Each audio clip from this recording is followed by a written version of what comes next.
Hola amigos y bienvenidos a un nuevo programa de Conexiones Pro Salud, la digestión.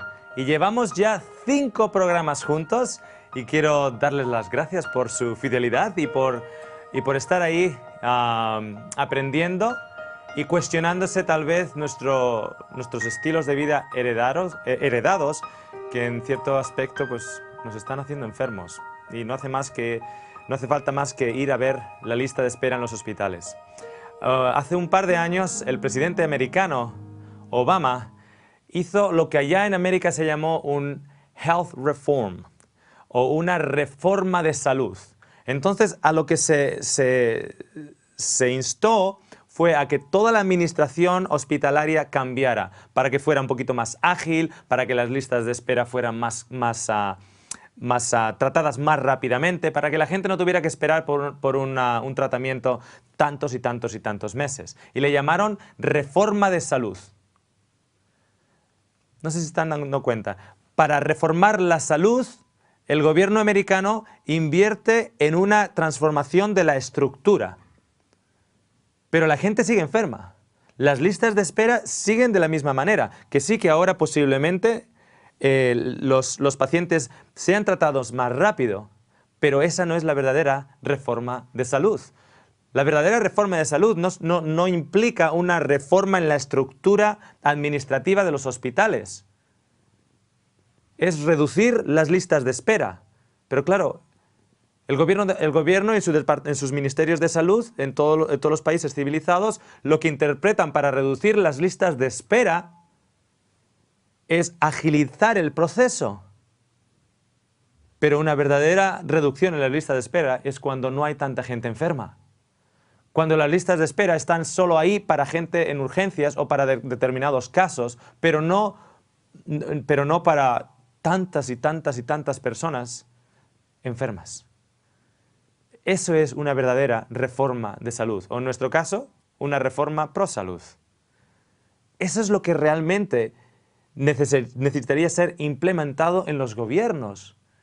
Simplemente la enfermedad de una nación cuesta una tremenda cantidad de dinero a todos los gobiernos. Si esa nación no está enferma, imagínense la cantidad de dinero que se está ahorrando.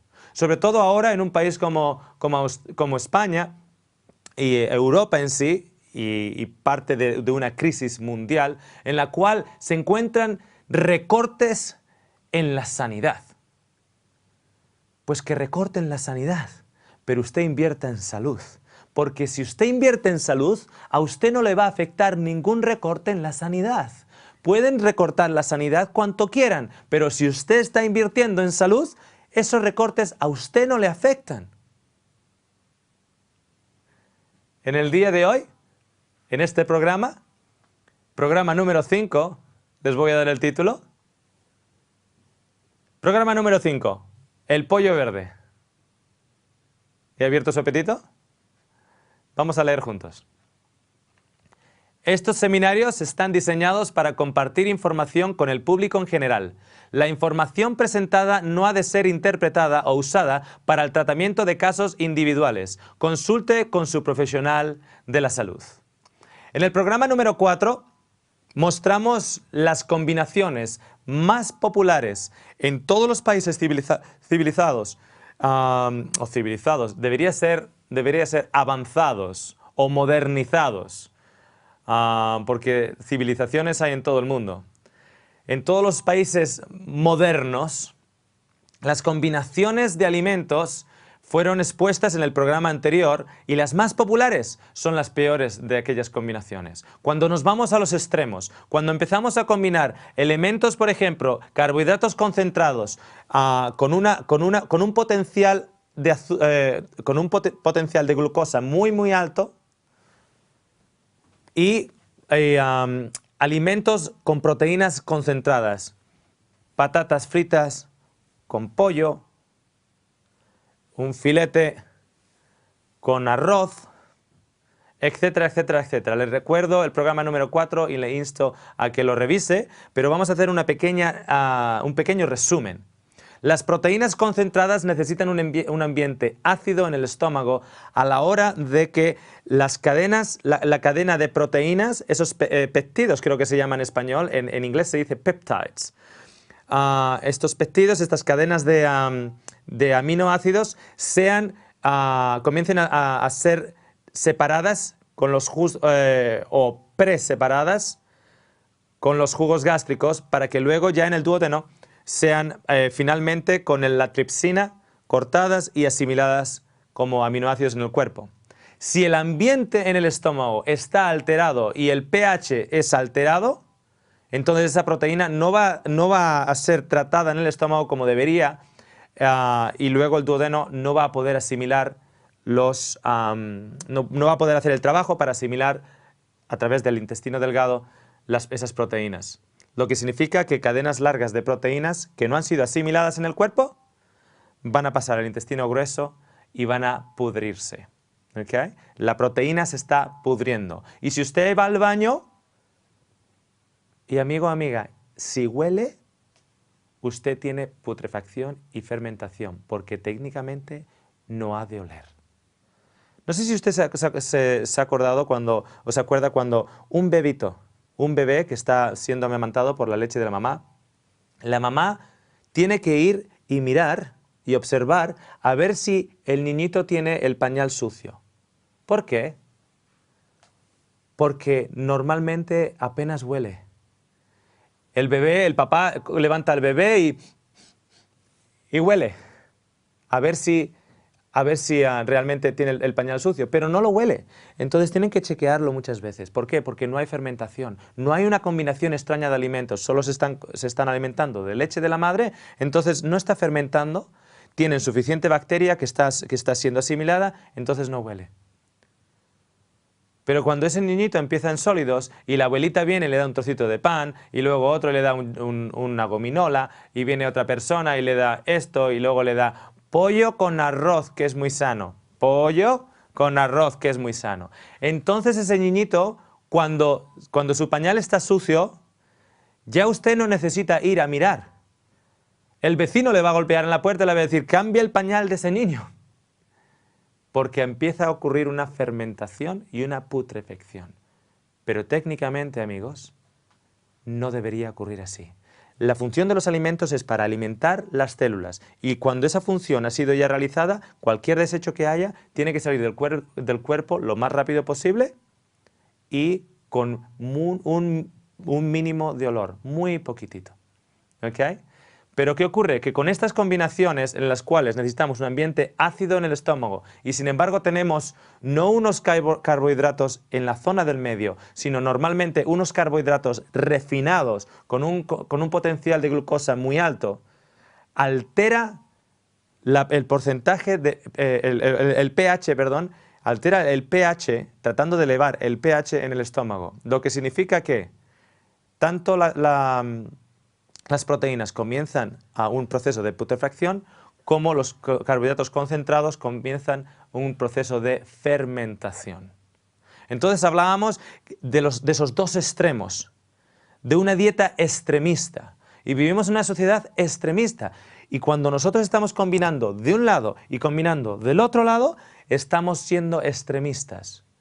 Cuando estamos en el centro, tenemos las legumbres, tenemos las verduras, tenemos las frutas, como pueden ver aquí en esta imagen, entre las proteínas y las proteínas concentradas, no simplemente las proteínas, estamos hablando de las proteínas de producto animal, proteínas concentradas y los carbohidratos concentrados, eso no va.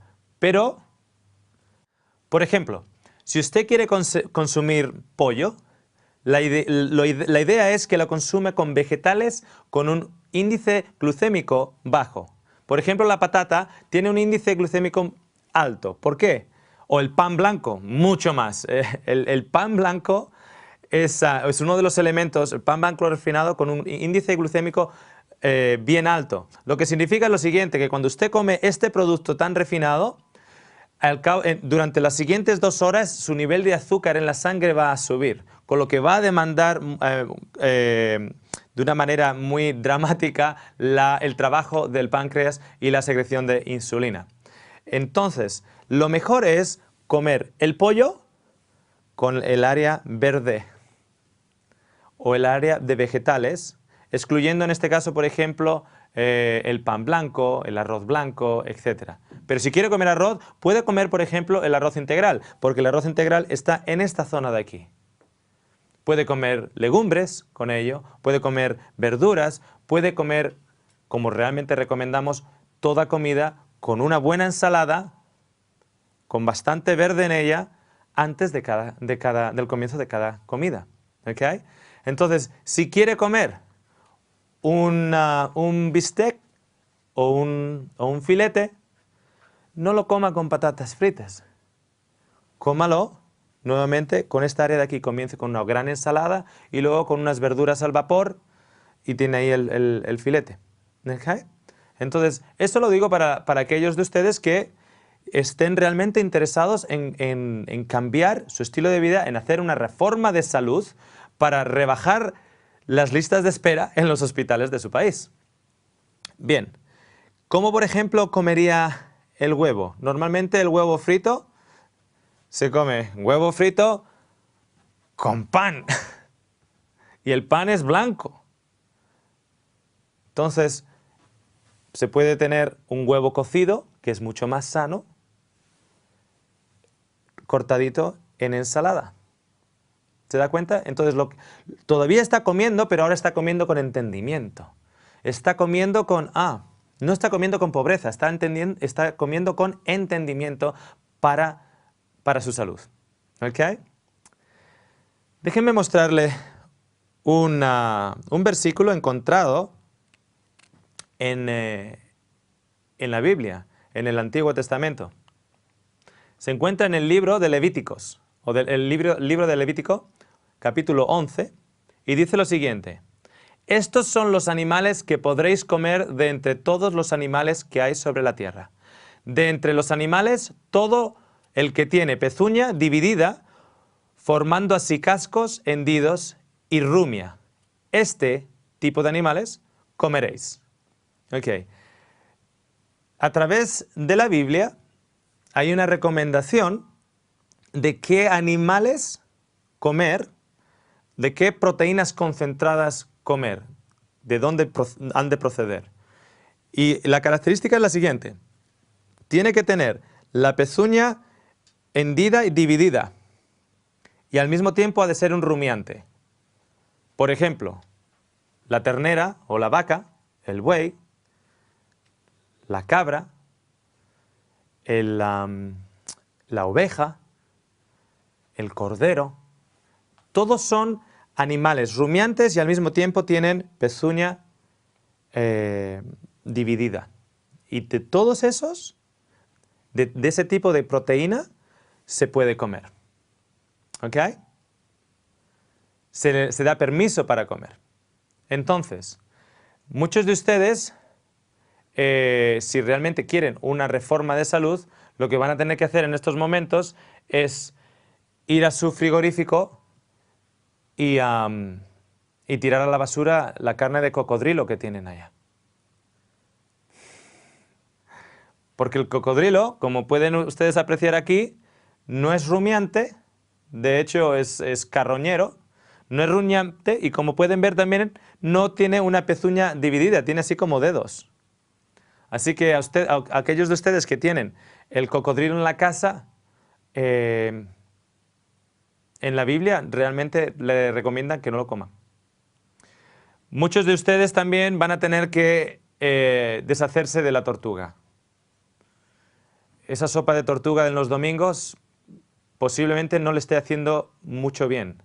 Y muchos de ustedes van a tener que llegar a una conclusión en la cual van a tener que declarar que voy a seguir un poquito las normas de salud y las recomendaciones para mi salud y no más sopa de tortuga. Porque no es rumiante, o sea, porque no cumple las dos características de rumiante y de pezuña.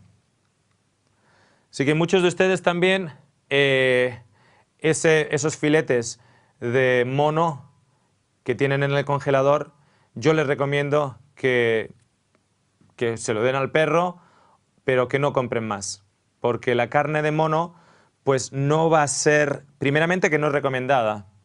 Y no es recomendada en la Biblia, lo que significa que no es recomendada por Dios. Y si Dios nos hizo a nosotros, pues Él sabrá cómo vamos a funcionar mejor. Aquel que construye un coche diésel sabrá exactamente qué tipo de gasolina conviene a ese coche.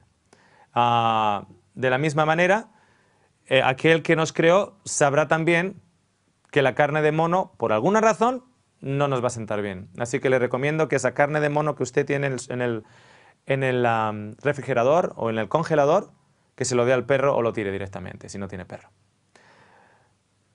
Camello tampoco cumple las dos cualidades. No cumple, es rumiante, pero no tiene la pezuña. ¿Okay? Tiene así como dedos, no tiene la pezuña. O sea, no cumple las dos cualidades. Caballo.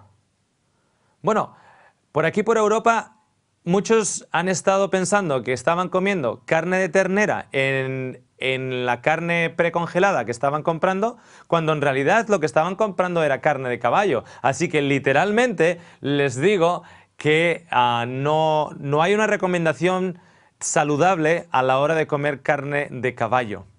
¿Okay? No porque sea un animal feo o sucio en sí, pero simplemente no está diseñado para que el hombre lo consuma. Así que yo les recomiendo que no vaya a la carnicería para comprar la carne de caballo de aquí en adelante, si quiere invertir en salud. Conejo. Rumia, pero no tiene la pezuña dividida. El arroz con conejo posiblemente tampoco sea la mejor opción para usted. Y evidentemente yo sé que es muy práctico en los hogares de muchos el poder comer serpiente y al mismo tiempo luego utilizar la piel para hacerse cintos, ¿verdad? Pero le recomiendo que de aquí en adelante pare de poner bocadillo de serpiente a los hijos cuando van al colegio. Si ustedes miran en sus pantallas esta lista de animales, ustedes se van a dar cuenta que cuando la Biblia nos dice las características de los animales que debemos comer, y ahora les acabo de poner una lista de animales que no cumplen esas características, ustedes van a decir, bueno, pues es que entonces yo hasta cierto punto estoy siguiendo la Biblia entonces. Estoy siguiendo las recomendaciones porque yo como la ternera, yo como el cordero, yo como animales que rumian y que tienen la pezuña, etc. Entonces, les he puesto un ejemplo, les he puesto 1, 2, 3, 4, 5, 6, 7 animales. Y salvo la excepción posiblemente en algunos de los casos de ustedes, del conejo, salvo esa excepción en alguno de ustedes, el resto de los ejemplos que les he puesto acá, y hay muchos más, las iguanas y muchos otros, el resto ustedes van a decir, bueno, es que evidentemente Óscar estaba tomándonos el pelo cuando habló de la carne de mono en el congelador, porque ¿quién tiene carne de mono en congelador? Algunas culturas, pero por lo general las culturas más avanzadas no se alimentan de comida de mono. Entonces ustedes miran eso y dicen, perfecto, tiene totalmente sentido. Les voy a poner un nuevo animal que tiene pezuña hundida, pero no es rumiante. ¿Están listos?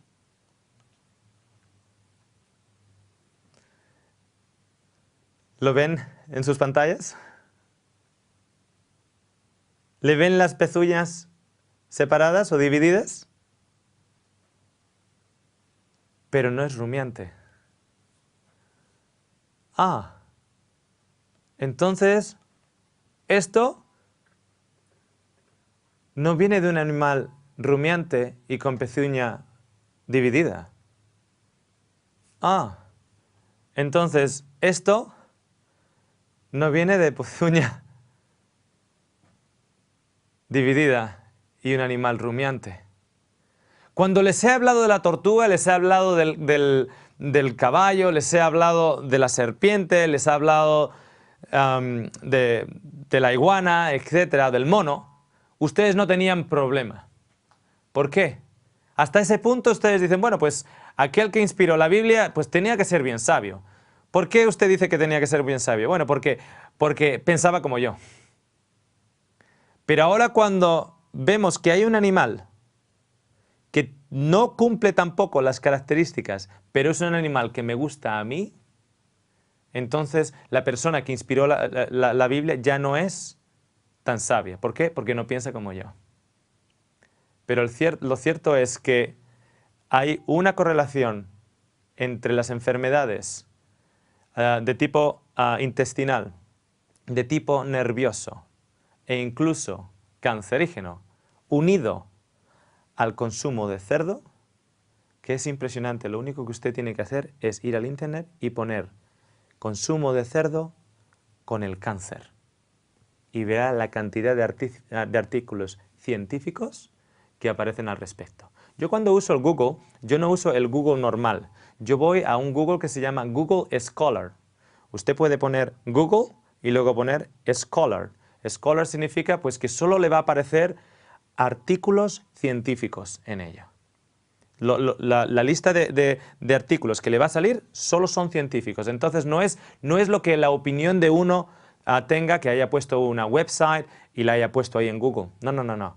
Si usted pone Google Scholar, solo van a ser artículos científicos divididos en los años de publicación con revistas científicas o revistas médicas.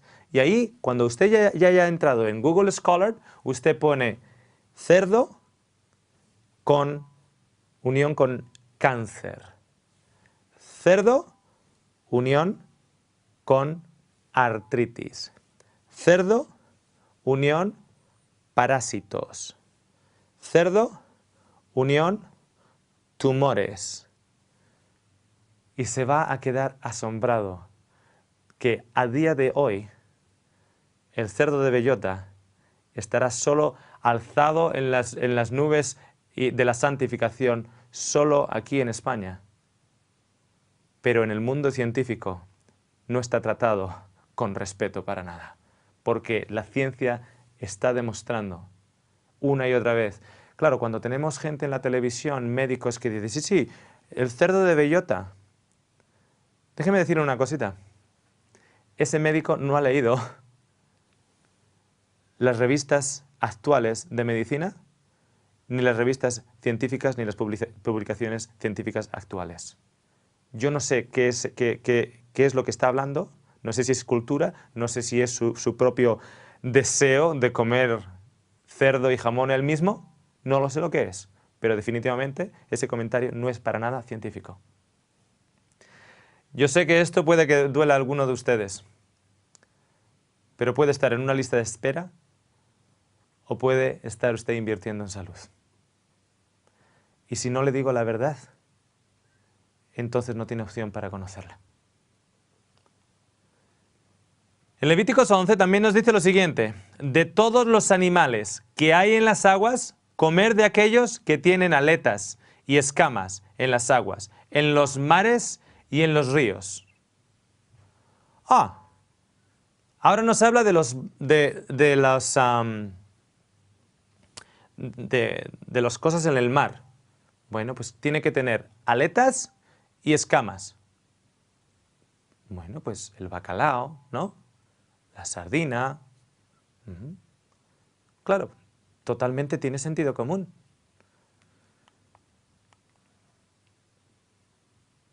Las vieiras o las ostras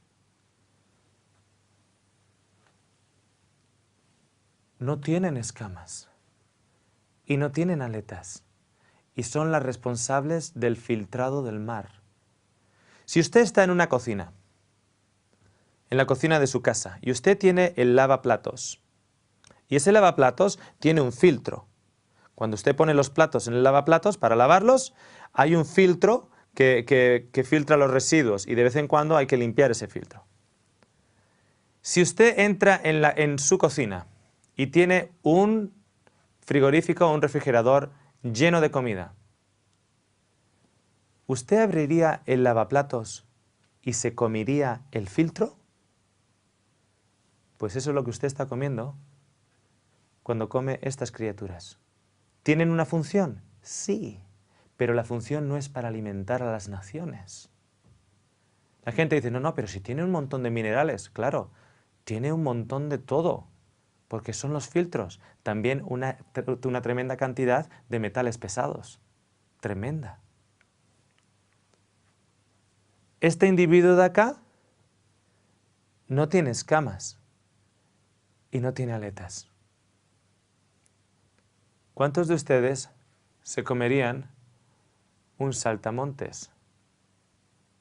No muchos, ¿a que no? Pues este es el saltamontes del mar. Y nos lo comemos y pagamos dinero en Navidades también por él. Y por ellos. Y aquí en España, por las angulas. O aún peor, por aquellas fabricaciones de plástico que son todos los residuos formados en lo que parece una angula de verdad. ¿Ustedes saben dónde crecen estos individuos? Crecen en la desembocadura de los ríos. ¿Y ustedes saben cómo están los ríos? Sucios y contaminados. Y ellos crecen ahí. Y nosotros pagamos una tremenda cantidad de dinero para comerlos por Navidad. ¿Estamos locos? Como les decía en los programas anteriores, el sentido común a veces no es muy común. El tiburón tiene aletas, pero no tiene escamas. La gente dice, bueno, yo es que tiburón no como.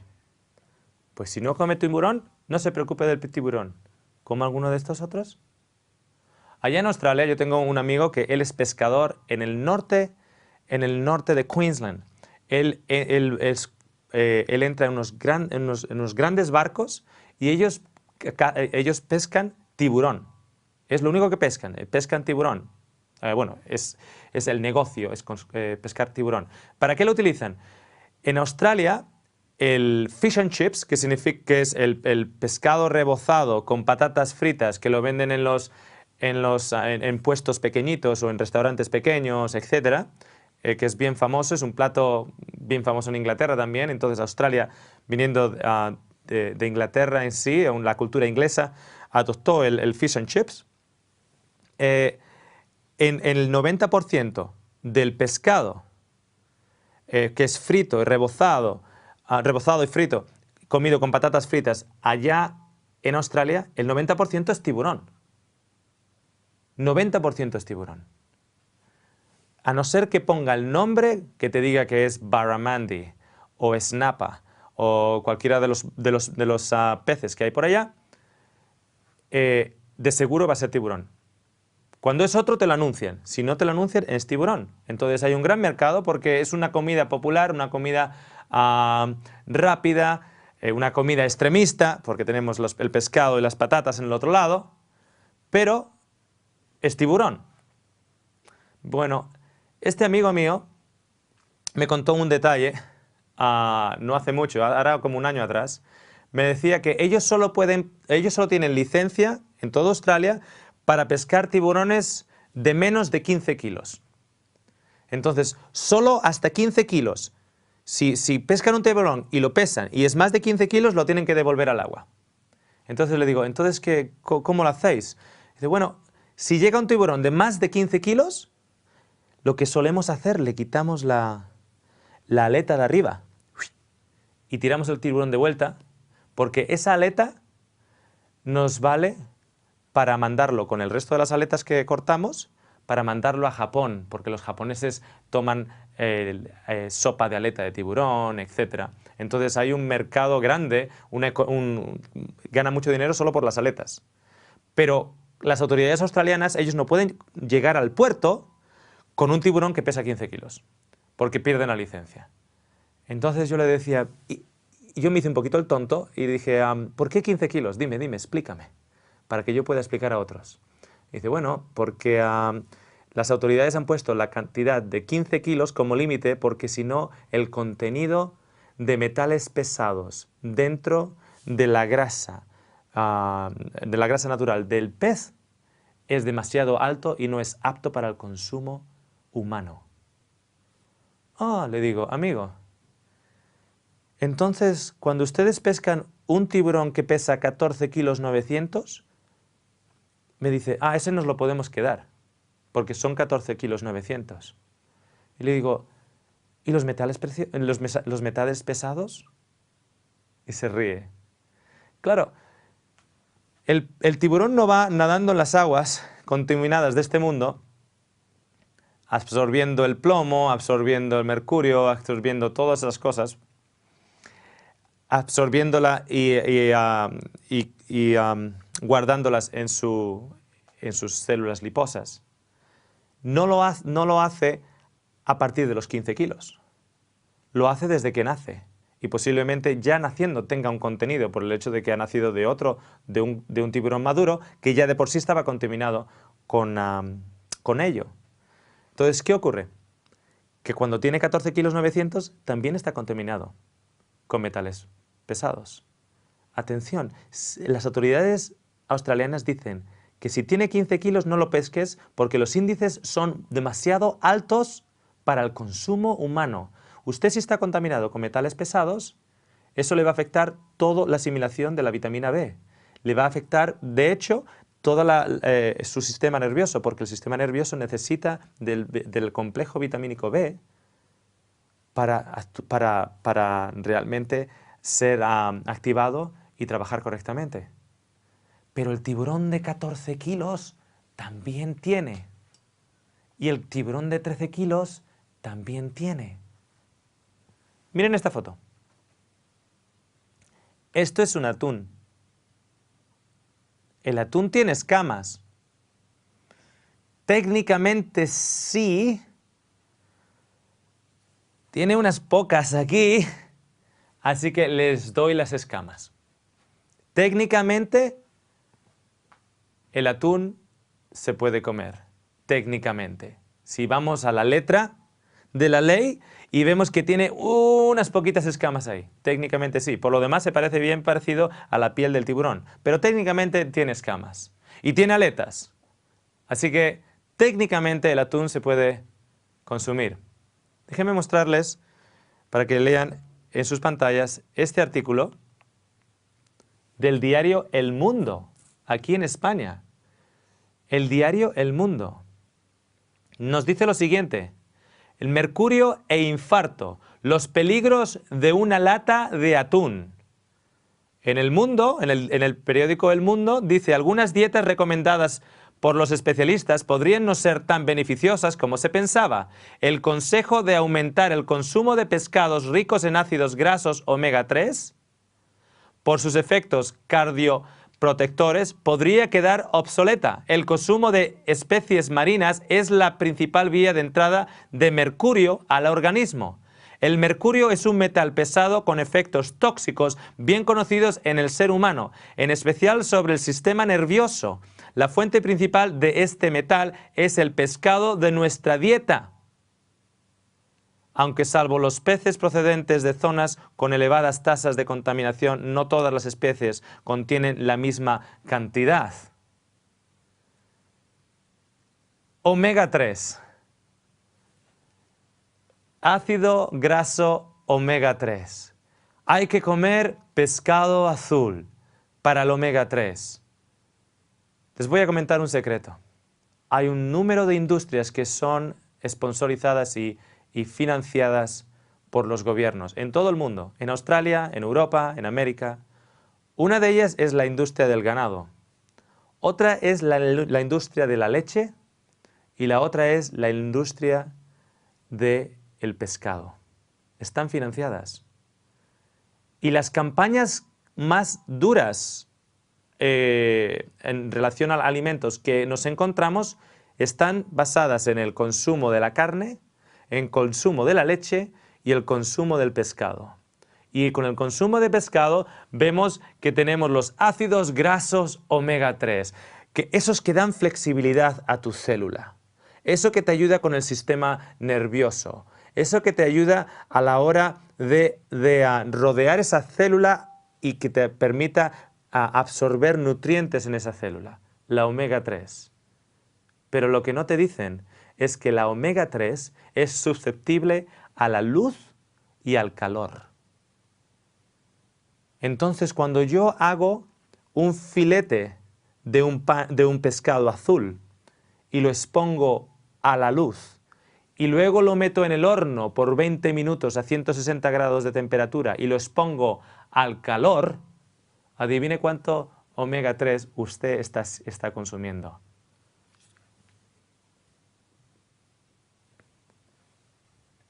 Adivine cuánto mercurio. Bueno, depende del tamaño del pescado. Así que está comiendo el pescado azul por la omega 3, no tiene la omega 3 porque es susceptible y se pone rancia con el calor y la luz, y aquello que no quiere, el mercurio, se lo está chupando usted todo. ¿Cómo conseguimos la omega 3 sin el mercurio?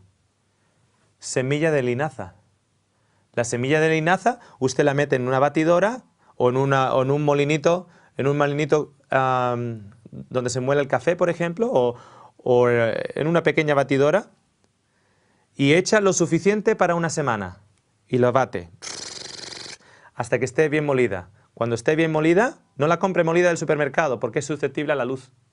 Cuando esté bien molida, haga pequeñas cantidades. Incluso si hace cantidades, tiene la facilidad de hacerlo solo para el día, mucho mejor. Entonces, hace una pequeña cantidad, si ha hecho para hoy, para mañana o para 3 días, la pone rápidamente en un container plástico y la pone en el congelador. ¿Por qué en el congelador? Porque normalmente usted no abre tanto la puerta del congelador como la abre del frigorífico. Y luego a la mañana para su desayuno, usted se echa eso encima de su desayuno o encima de aquello que vaya usted a comer de desayuno. Entonces usted está introduciendo omega 3 en su cuerpo y no mercurio. Si además de eso usted tiene la linaza y tiene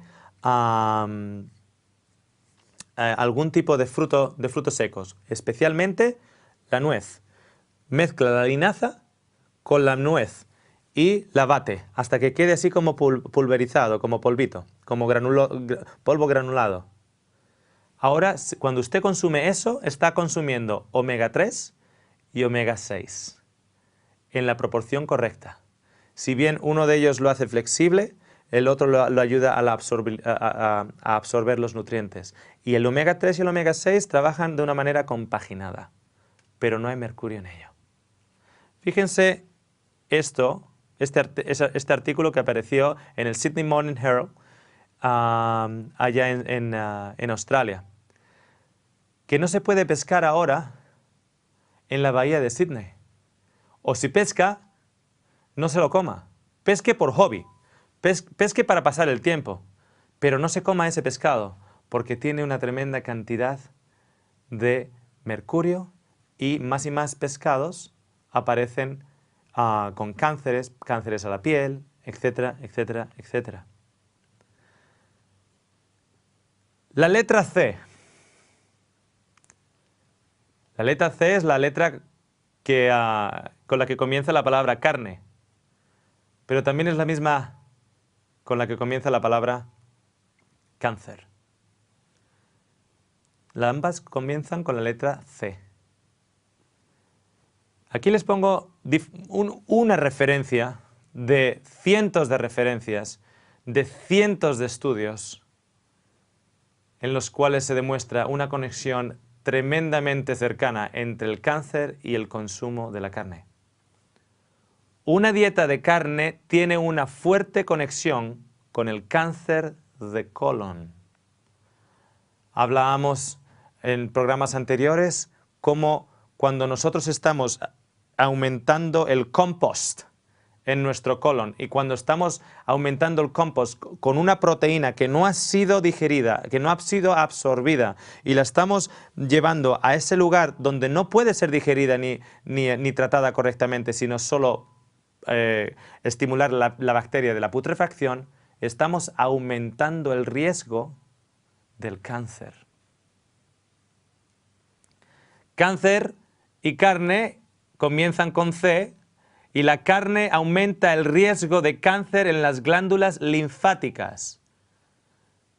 No solo en el colon, sino en las glándulas linfáticas. ¿Por qué? Porque cuando estamos intoxicando ya el área del intestino grueso, hablábamos en programas anteriores cómo ahora el cuerpo absorbe o reabsorbe esas toxinas de vuelta en el sistema sanguíneo.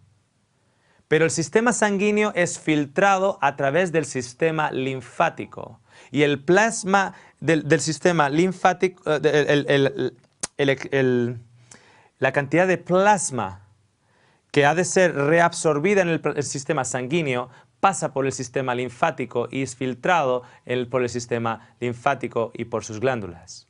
Un consumo de carne ha sido encontrado que aumenta el riesgo de cáncer en las glándulas linfáticas. Aquí simplemente le pongo un estudio científico, aprobado, publicado, solo uno, pero hay cientos. ¿Solo uno por qué? Porque no les quiero aburrir. Vayan a Google Scholar y pongan la palabra carne y cáncer. El consumo de carne aumenta el riesgo de cáncer de pecho. Pregunta, si tenemos una epidemia de cáncer de mama,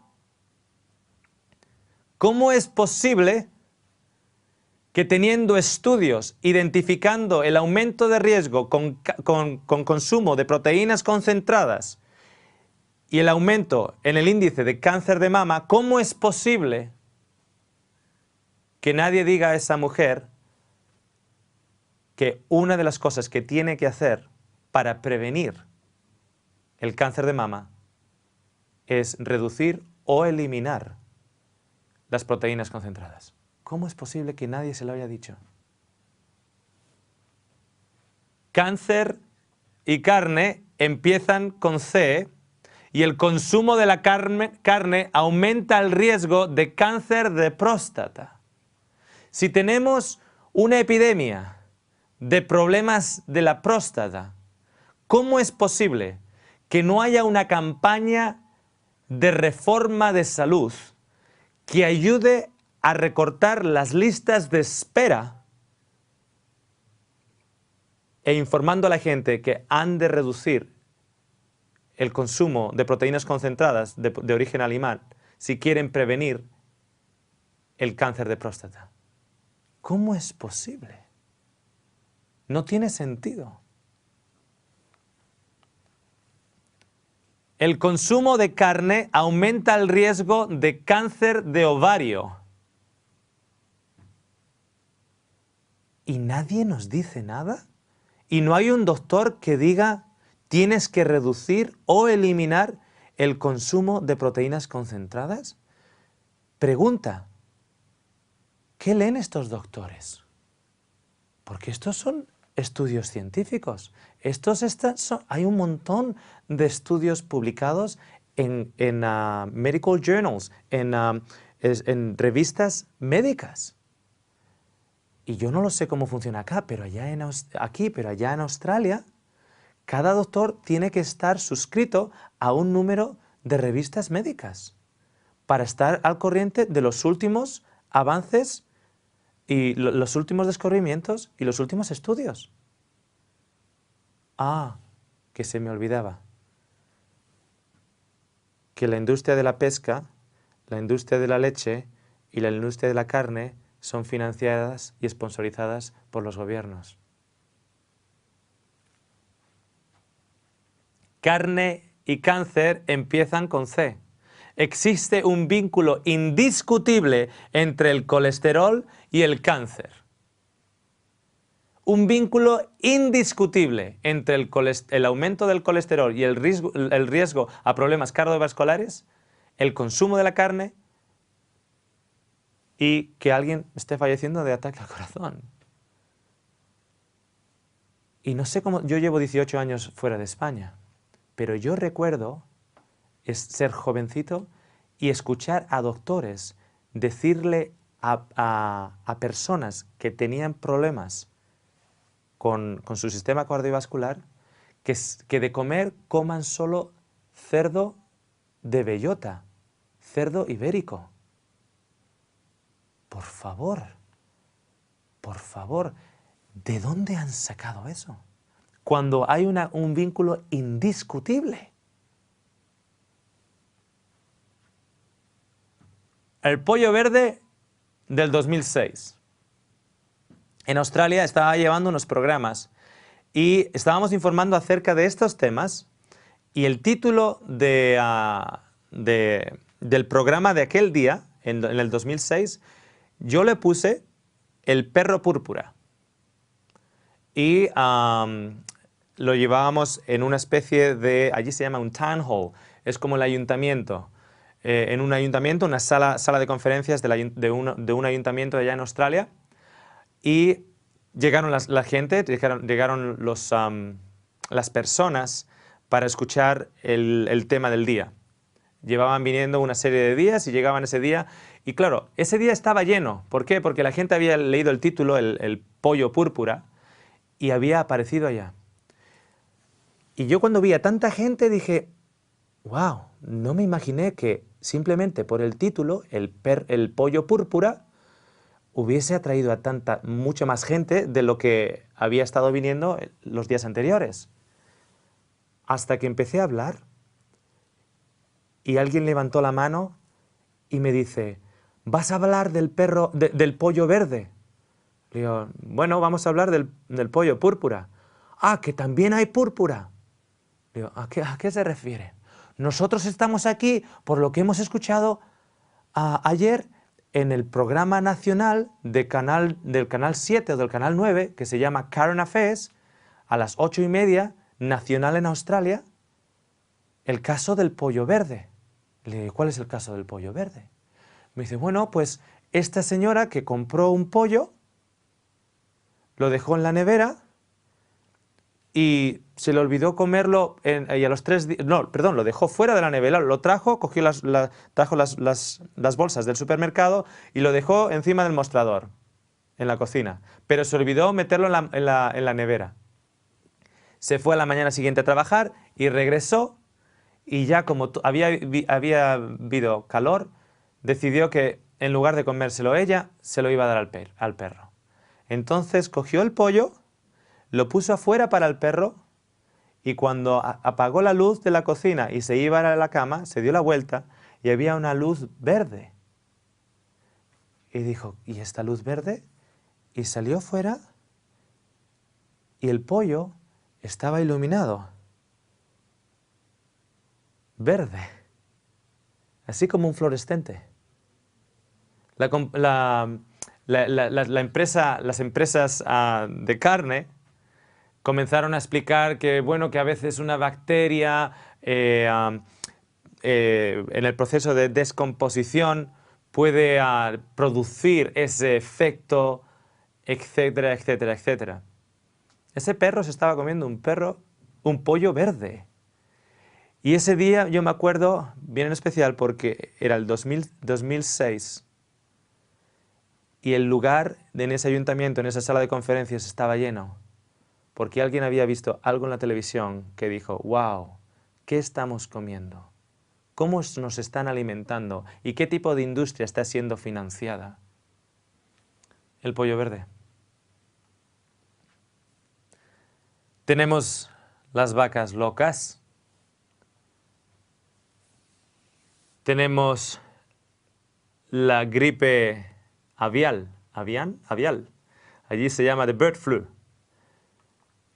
Tenemos también la enfermedad de los cerdos y la gripe porcina. Tenemos esa enfermedad en los corderos y en las ovejas que afecta a sus pezuñas y afecta a sus bocas. Tenemos un montón de enfermedades entre los animales. Si bien tiempo atrás, miles de años atrás, se dio permiso al consumo de aquellos animales que tenían la pezuña separada y rumiaban, era una época en la cual no observábamos esto. No observábamos nada de esto. Este es un pez que tiene cáncer en la piel. Cáncer en la piel. ¿Cómo es que un pez consigue desarrollar cáncer en la piel si no le da el sol? Está bajo el agua, el sol no le llega. ¿Cómo es posible que este pez tenga, por lo menos no le llega de la manera que nos llega a nosotros? De allá en Australia, los rayos ultravioleta queman. Pero este pez tiene cáncer en la piel. ¿Cuál es su ambiente? ¿Qué le toca a la piel? El agua. Y si ustedes creen que los países industrializados nos generan todas las producciones que nos están ofreciendo y no generan nada de residuo, usted vive en el país de Lilila.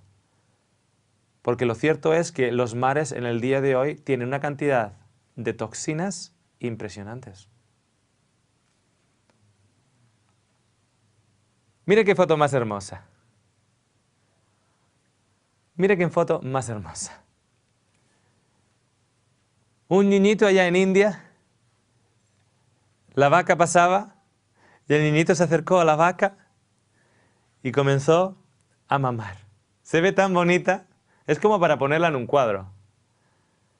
El caso es que este niñito tiene una enzima en su intestino delgado llamado lactasa. Y lactasa consigue digerir y romper la formación de la lactosa. ¿Ok? En glucosa y galactosa. Consigue separarlo a la hora de ser asimilado. Y este niñito a esta edad tiene esa enzima llamada lactasa. Y se ve tan lindo. Claro que hay un problema. No es cordero. Y no es ternero tampoco. Es un humano. Y esta vaca de 700 kilos es un mamífero también, pero no es humano.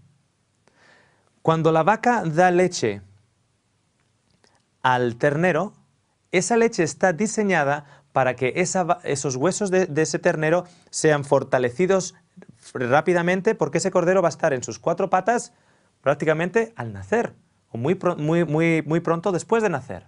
Entonces, la calidad de esa leche está diseñada para alimentar y fortalecer los huesos y darles rigidez y firmeza a los huesos de un ternero.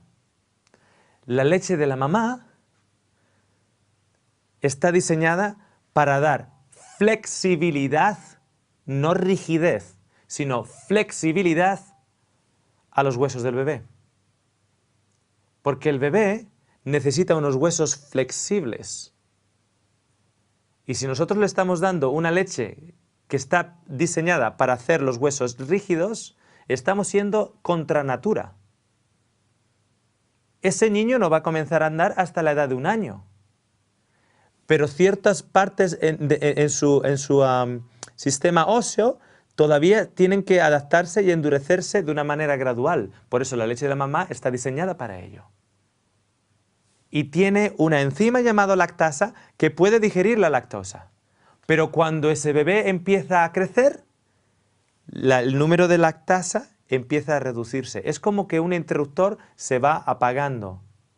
Como que podemos tener de esos interruptores graduales y vamos apagando cada vez más la luz.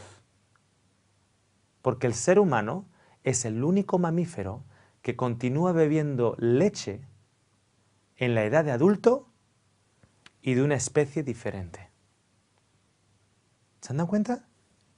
El único mamífero que continúa bebiendo leche a la edad de adulto y no de la mamá, sino de una vaca. Claro, si yo le pongo esta imagen en la cabeza, ¿qué pensaría usted si yo ahora salgo detrás corriendo de mi mamá para beber la leche de ella?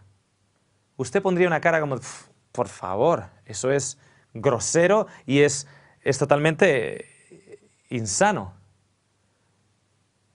¿Usted se imagina gente corriendo cada mañana antes para ir al desayuno detrás de sus madres?